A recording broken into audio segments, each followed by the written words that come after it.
Sun'iy intellekt. Kelajak kasblari, zamon qo'shimchalarining qo'llanilishi.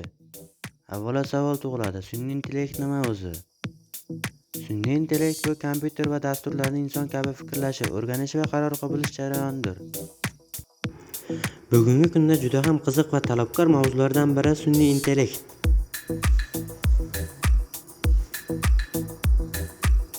Sun'iy intellekt qanday va qachon paydo bo'lgan? 1950-yildan 1970-yilgacha neyron tarmoqlarda birinchi o'zgarishlar ro'y berdi.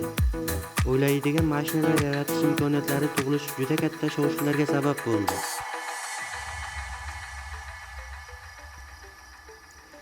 1980-2010-yillar mobaynida mashina orqali bilim olish texnologiyalari ommalashdi.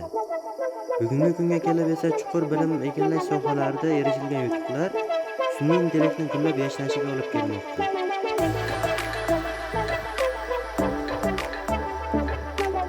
Bu bilan ular dunyoni zabt etish emas, aksincha, kompyuterlarni yanada aqlli qilishga yordam beradi. Sun'iy intellekt kompyuterlarga o'z tajribasidan kelib chiqib o'rganishga, berilgan parametrlarga moslashishga va ilgari faqat odamlar uchun mumkin bo'lgan vazifalarni bajarishga imkon beradi. Sun'iy intellektni joriy qilishda kompyuter shaxmatchilariga tortib, o'z-o'zini boshqaradigan mashinalargacha chuqur o'rganish va tabiiy tilni qayta ishlashga muhim ahamiyat qaratilmoqda.